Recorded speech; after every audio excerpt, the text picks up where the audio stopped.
Baby, oyina olubuto. Oyina emyaka emeka? 14. Oyina emyaka 14. Neno oyinayo kizimba oba oyina lubuto lulimu omwana? Na lubuto. Oyina lubuto? Wafuna olubuto? Olubuto olufuna oti? Tulumanyi nga yebalufuna olubuto bwegattana muntu. Olubuto lwani? Olubuto nanyiniye taliyo yadduka. Yadduka? Bali ensulayo kwe olunaku lumu nagendayo nensulayo. Ewuwe jabeera? Adda asulawa? Twasuleyo mu kampuni mwennyini. Mu kampuni mwennyini nyini? Kampuni gye basula gye bakolera gye basuleera? Iya, mitwalo 2. Mitwalo 2? Lwe era lwe bebaka naye? Kitegeeza wali webasa naye emirundi egiwerako? Mirundi gyali 3. Yali emirundi nga 3 ng'ogendayo n'osulayo? Nantwala wa sitawe nga nsuula eyo emisana. Ekiro n'akomawo n'apangisa loogi ne twebaka. Nsaba ku buyambi bwabwe. Buyambi ki buyinza okwagala omuntu akuyambeko? Okumpaayo nga ku ssente banzijanjabe. Mune Uganda tukwaniriza okuva ebweru era nga tuli beeteefuteefu okutambuza. Tulina obumanyirivu mu kuvuga ate era ku miwendo egisaanidde. Kati nno gwe yeetaaza okupikinga ku kisaawe okutuusa ewaka ewuwo tweyune ate era naawe ateekateeka okugenda ebweru twekwate tukutambuze okuviira ddala ewaka paka ku kisaawe. Kati nno mwanattu toddamu kumenyekana migugu ng'entambula weeri tukubire ku ssimu noti 7 noti 6 94 729 oba noti 78 29 52 155.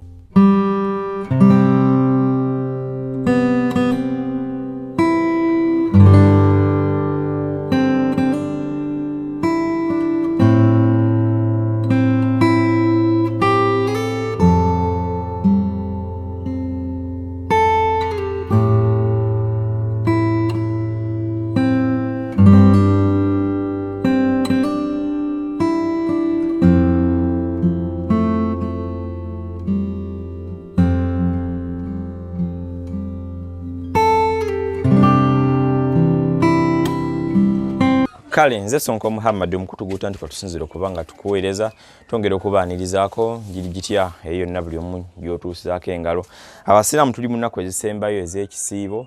Ennaku zino ekyenjawulo kye gizirimu mu mwita ekiro ekyenjawulo kiyitibwa Laylatul Qadr. Singa kikusanga ng'olina okusaba okw'enjawulo okwogenda nako mu maaso Katonda ayinza okukwanukula era n'ofuna ebirungi ebiyitirivu nnyo nnyini ddala. Nze Sonko Muhammad twongera obbajukiza nti tukola airport pickups oba okoma wano mu Uganda oyinza okutwesiga n'otambula naffe ku namba y'essimu 0706794729. Bulambalamba tuba butereevu okubanga ate tukutambuza from the airport paka waka wamo ku mulyango. Naawe agenda ku airport contact us ujja banga tutambula naawe bulungi nnyo nnyini ddala. Mu mbeera y'emutongero obbajukiza Betty's Touch and Beauty Studio bano basangibwa Buloba ku nsonga y'ebyokunyirira. Betty tumulangidde akaseera namba zo lwakusukwizi baakazi ziriko ebifaananyi bya makeup ne saloon beera nga ate oziggyako yogere ne Betty kupangisa gomasa ku mikolo n'ebirala. Kakati mu mbeera y'emutwagala okubeera nga tugenda mu maaso okuba njuja senga buti. Ebintu ebikwatagana n'ensonga z'omu kisenge mu kyamwami nyuma musayizi amanyi g'ekisajja matono omukyala atakyalira nsiko weetaaga kufuna kulyongeza ku mazzi senga buti ebeera ng'omwekwata bulambalamba tujja kubanga ate naawo tukwasaganya era yanneesiga n'agamba Sonko wali delivering eddagala lyange so funa namba yange gy'olabaawo obeere ng'onkoonako I deliver you that medicine. Tulina namba endala ya MTN 0782 95 21 55 bonna bo gikozesezza ojja bbanga ate tuli ffenna butoola amalusu naddokooli. Ndi ku kyalo Wellspring kisangibwa Mboyogere Kira municipality Wakiso gye tuzze okukyalira omwana ow'obuwala. Ebiseera ebisinga obungi tukoze ng'emboozi z'abaana abawala ng'abamu tuba protectinga face olw'okuba nti emyaka gyabwe gikyali mito naye n'ekintu kye nnazuula bwe tuprotectinga face y'omuntu abantu baffe batulaba abagezi bangi mu Uganda tulina abantu baffe batulabye ebweru w'eggwanga mu diaspora story eyinza okutwalibwanga etali eyo.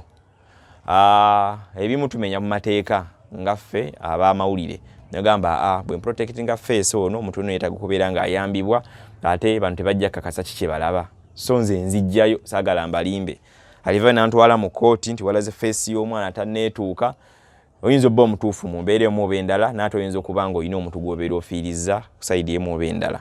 Nina gwe ndi naye ali myaka 14 gyokka yakabasanyizibwa era n'abeera nga yafuna olubuto ate waliwo ekirwadde ekyamulumbi ekimutawaanya ng'embeera gye tuli mbumugira bwetambula yinza obbanga si ya mulembe nnyo ne ŋŋamba kanzije mukyalireko ate mbalage n'emboozi yo tulabe nga bw'enaatambula tufune kubatuwa ku magezi. Kale nze Sonko Muhammad owayo siibyo wasuze otya tukedde ku makya ne ogenda kwekaka bw'oyogere nnyo bw'oyogera empola tujja bbanga abatabikoze onasobola okwogera ennyo obulamu si bulungi kiki ekiganye yogera nnyo si bulungi kiki ekiganye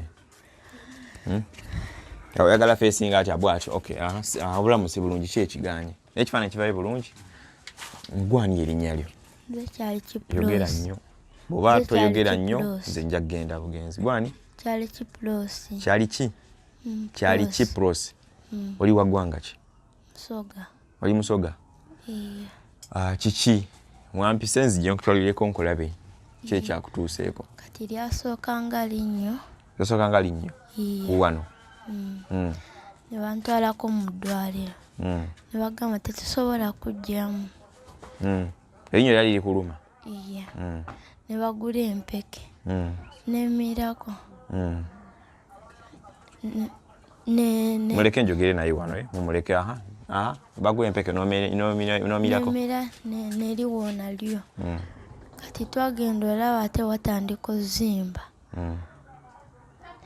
nera ne wakendeerako watandika okendeera nera ne bagula ku mpeke wagula ku mpeke neyokendeera neera wakendeera kati twagenza olabira ddala nga wazimbira ddala kaide osobola okumuvinga n'obanga olaga ki kyetwogerako wano eno nga wavimbira ddala natandika okuvunda natandika okuzimba watandika okuzimba nga n'amasira ne gatandika okunvaamu mu kamwa amasira nga gavaamu mu kamwa amasira gadde gayita mu kamwa so seeno gadde gayita mu kamwa ne gafuluma iye nga gavaamu wenga wandula gavaamu ne unogawandula nogalaba nga masira nga gego njogera nnyo webanfunira ku mpeke ezinkendeezaako obulungi ani akufunira empeke tunula ani akufunira empeke zobadde okozesa okumira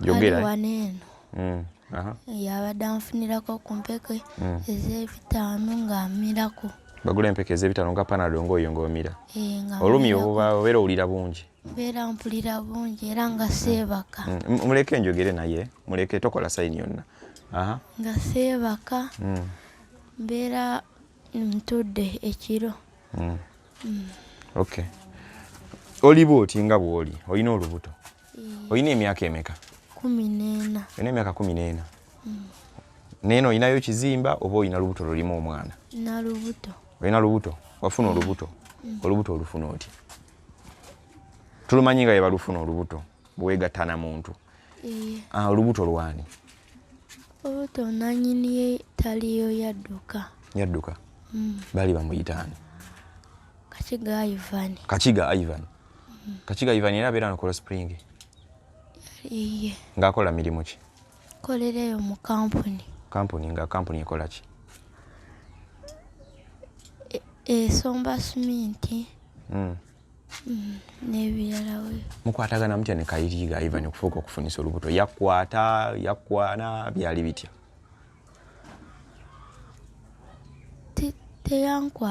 teyakwata byali bitya tunyumize emboozi openly nali nkolereyo waggulu yogera nnyo nali nkolereyo waggulu ewa eyo ng'okola mirimu ki waggulu ku woteeri ng'oweereza mmere ku woteeri Kachiga gye yakusanga yajjangawo okulyawo emmere tunyumize bulungi nga bwe byali ng'alyawo mmere yogera nnyo omutwaliranga emmere omutwaliranga emmere muwoti gyakolera awo twatandikira nakugamba bigambo ki ebyakuwoomera otuuka Kachiga kufunisa olubuto yagamba biki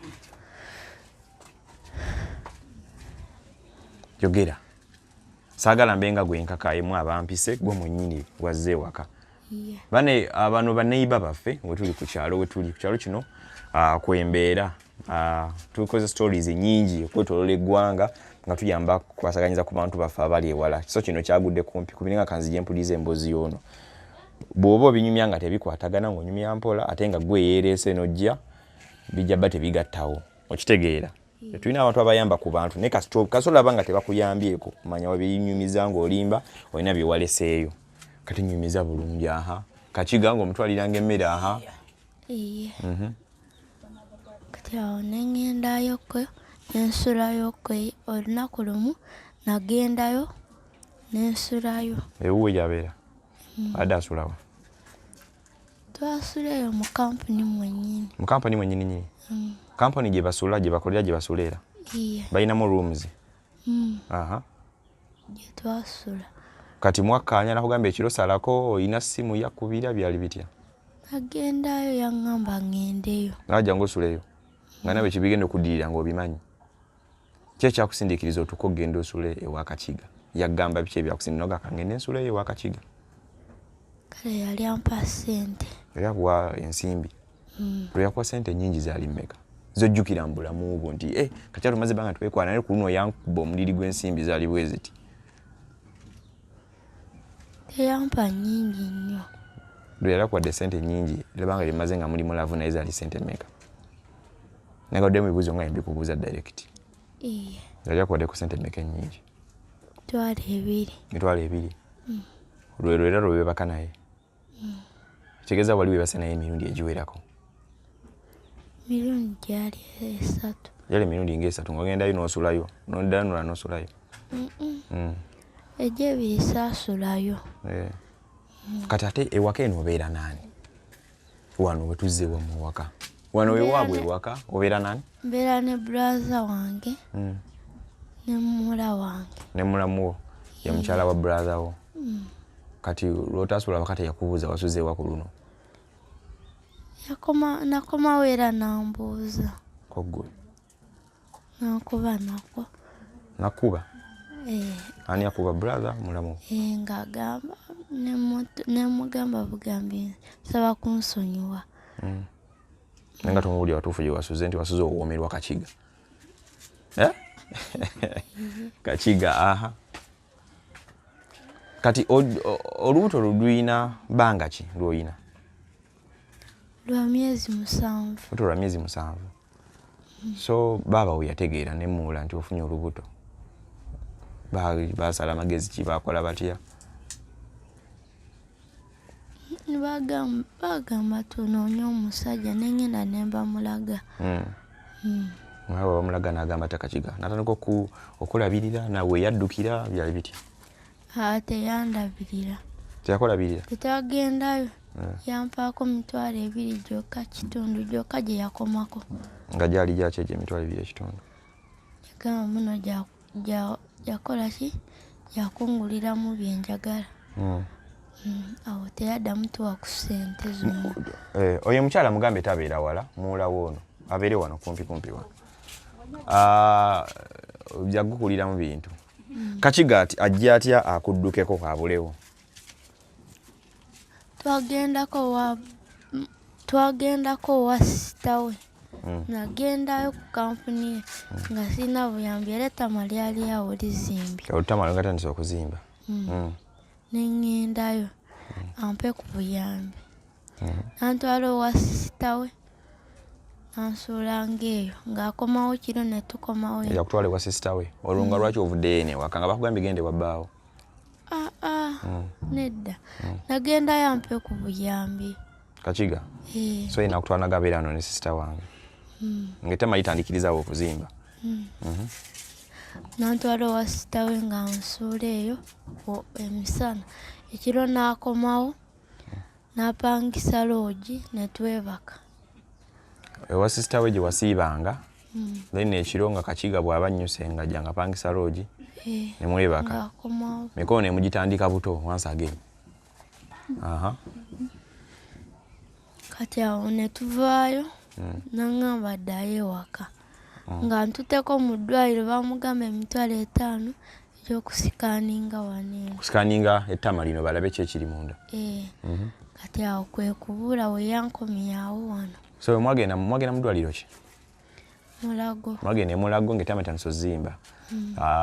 Ne mukomawo kasita bamugamba 5,000 nakuba endulu n'agamba zino sizikwatangako nakukomyawo nakusaawa nakusaawa antuseeyo ku kampuni nakuteeka genda wa bulaza wo beereeyo nakuweza transport ezikomyawo notambuza bigere nagamba ajja kujja eno iye yagamba agenda kundaba ngenda kujja eyo bwe yagenda okukola nti akola ku motoka atambula nazo akola ku moto bebana batikkula semita atambula n'emmotoka n'emiriamawo ne batikkula ne bajja kampani ne batikka mwetisse okutwaliza wamu Kakiga ogambye Kakiga ani Ivan kati nakola ki n'agenda teyampa kintu kyonna kati odangamu mulaba iye wayiseewo bbanga kibukyanga Kakiga abulawo siweze nga weekisi tomuwuliza tolina namba ya simu mu mutwe wadde ona kapolo yagiwandiika naye wa sisita we omanyiyo tebazaalibwa naye kale sisita we tebazaalibwa naye ntino sisita we wa ku kibuga yamusanga ku kibuga nafuka sisita we okay kasozi nga Kakiga abanga alabise oyinza mugamba ki Kakiga nga tuzzemu ne tumulaba oba oli awo oyita Kakiga n'omulaba oyinza mugamba ki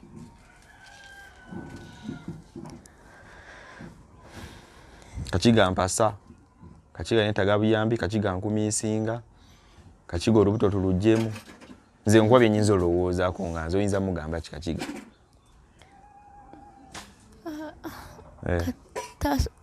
talina buyambi kati bwampa talina buyambi bwakuwa nti singa oyiddamu n'omusanga omugamba ki kuba Kakiga ayinza obbeera eyo nga tweyogeza naye Kakiga ali awo ng'atulaba bw'ati muleete mugamba bulungi ne muleete eno wa bulaza wange ne bamunoonya ekyokumukolera oba oyagala Kakiga bamusibe mu kkomera bamusibe lwaki bamusiba nga teyakwata bukwasi takuwa buyambi nesinga abanga akuwa obuyambi awo tebamusiba taata w'omwana aba alina obbeerawo ne muzaala omwana ne muzza ku mwana wangi tegeeza Kakiga omwagalayagalamuko singa kibanga ekize nti buuyo omwana muwase kigamba akulabira aba alina okuwasa si bwe kiba kale nze Sonko Muhammad tusinzira ku mukutuguta ntukubeera nga tubaweereza lumu jasinzira okubeera nga atulaba emboozi nga zino tuzikola oluusi tufunamu ekyokuyiga lwakuba temuyiga oba temundaba bulabe abasinga obungi guno mundi gwakumeka nga nkola emboozi efaanaganako ngeno gulabika mulundi gwa kusatu gwakuna twalinako ku Hedigalo yali mbisaidi za neerabiddeyo Wakiso munda eyo Busukuma twalinako Hedigalo egwe twakola kera somero Namugongo era emyaka 14 nga muzukulu wa chairman Nyamukabasanya Hedigalo mwagano muyambako kumuwa obuyambi olw'ensonga twamugamba nga boyfriend tumusiba tumusiba sitaba musiba mwagala nnyo and so on story nekomekereza nga mugamba Hedigalo tebakwata mukwate Hedigalo yeewaayo ne bamulya nafuna olubuto n'ebitambula bwe bityo twalina emboozi ya Nakafu you remember very well namusanga ine emyaka gyali emyezi 8 yalina emyaka 16 nga ine olubuto lwa myezi 8 ne weeks 2 era mwakwasaganyiza ku Nakafu n'azaala birthday y'omwana wa Nakafu yabaddewo weeks zinganga 2 emabega olwalina ku lwakubiri saagiriiko n'ebyo binali nkwasaganya naye twamugyewo wabipaka kuzaala kumusengula muteeka mu nyumba ndala ne mumuwa obuyambi ne mumuwa ebyokulya ne mwagala mutandikawo bizinensi n'atuliza poyitinga Nakafu n'awasa omusajja omulala ne munyiiga ne tumuteeka ebbali twalina Nankabirwa once again mumujjukira bulungi nnyo Nankabirwa yali munne wa Nakafu Nankabirwa yali abizza emyaka egisuka 18 n'afuna olubuto yamufunisa olubuto n'amwegaana n'adduka ne tuyiriba naye paka Nankabirwa balongosa mulongoose era mwatuwa akasente akaweerera ddala Nankabirwa ne bamulongoosa inabbawo yali amubeererawo mukwano gwe in fact nenga alinga bbaawe n'azaala omwana katali myezi ng'ena esatu olw'embeera tagenda bulungi saidi ya Nankabirwa kuba oluusi tukoowamuuko bwe tuba ntuyamba ku muntu naye nga teyeyongera mu maaso so tulina abaana abiri tuzadde wano nga Good Talent kuba kusalawo kwammwe abantu baffe abalabi abandaba tuzaale omwana ow'okusatu nga Good Talent be tulina ababiri omu taata abaana yadduka wa Nakafu yagaana omwogera kankyogere bwe nti waliwo abeereetanga nga bakkiriza nti ndabika nze yamufunisa obulere Nakafu n'agaana tuteeka abantu abo mu kamera ate nze nkola ekintu ekiri ku mutima gw'omuntu kyabeera ayagala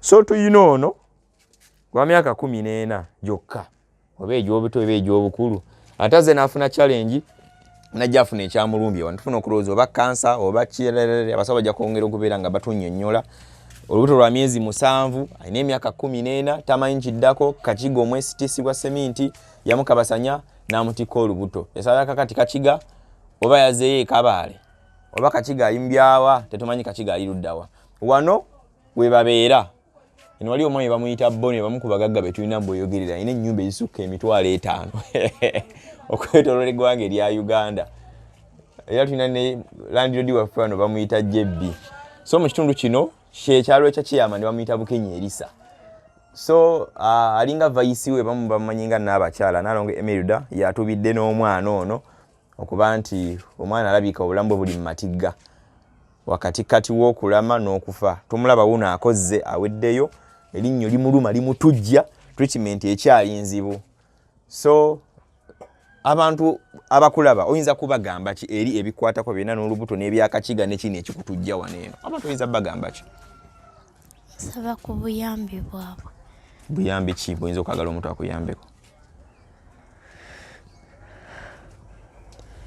okumpaayo nga ku ssente banzijanjabe oyagala obuyambi obw'obujjanjabi nga bajjanjaba ki binnyonnyole nga banzijanjaba yogera nnyo banzijanjaba ow'erinnyo mpone kubanga abantu bagamba kansa abamu bagamba kansa ate abalala ne bagamba kizimba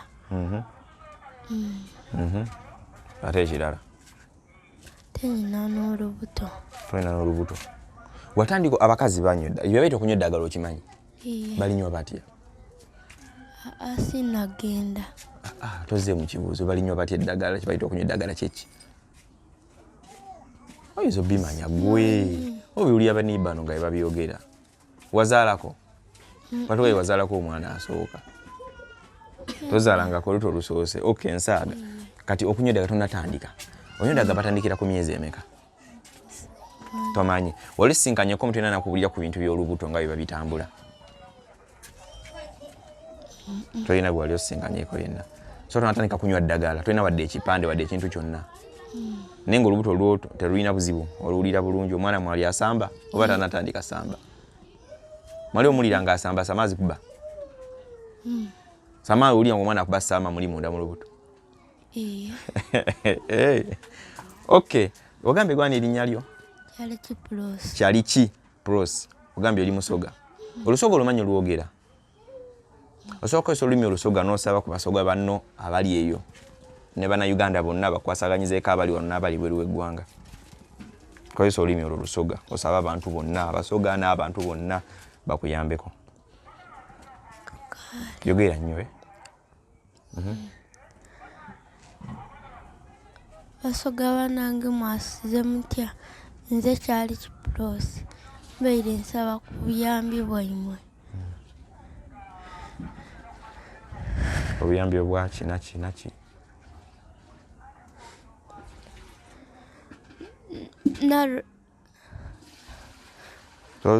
toluyidi bulungi ino oluyidimu katini nalwala erino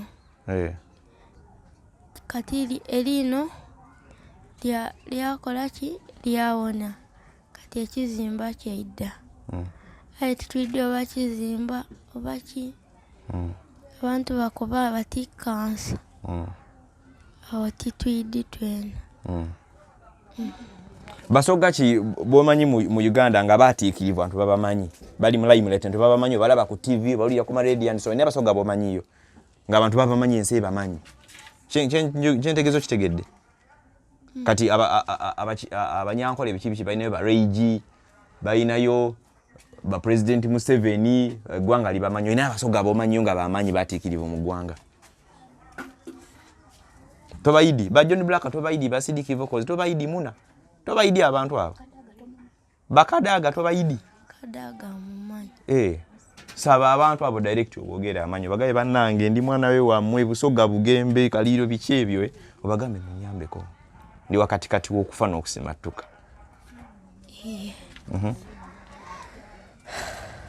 tulina abayimbi ba John Black ate babeera muneeno tulina ba Sidiki Vocals n'abalala kamako ke kayimirira ebintu obyogera obubigwana amanyi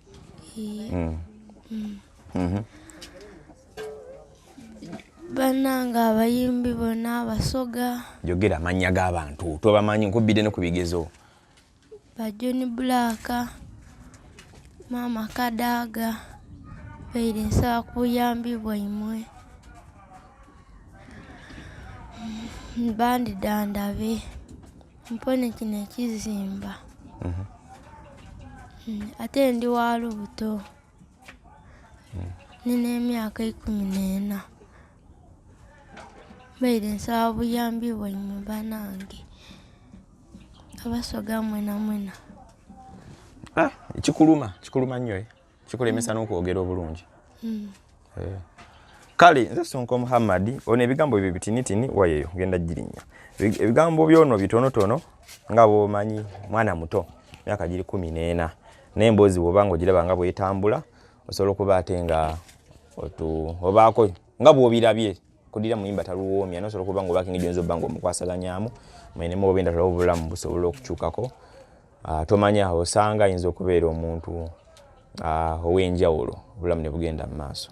Kale nze Sonko Muhammad tongera bajikisa ntukola airport pickups namba zaffe zola ku screen awo zikozesa ennyo buli kala nkola mu squeeze back mbere nga mutu wagira sobola banga tugenda mu maaso. Nyongera okubagamba nti gwe atambula naffe oba gwe alaba programs zaffe zino buli otambula naffe nga tujja ku airport tufissa amafuta agatuyamba okulaba nga tukola emboozi zifaanaganako nga zino ne tukwasaganya ku bannayuganda bannaffe. Twagadde nnyo tukozese following etulina tuyambe ku muntu eyeetaaga obuyambi.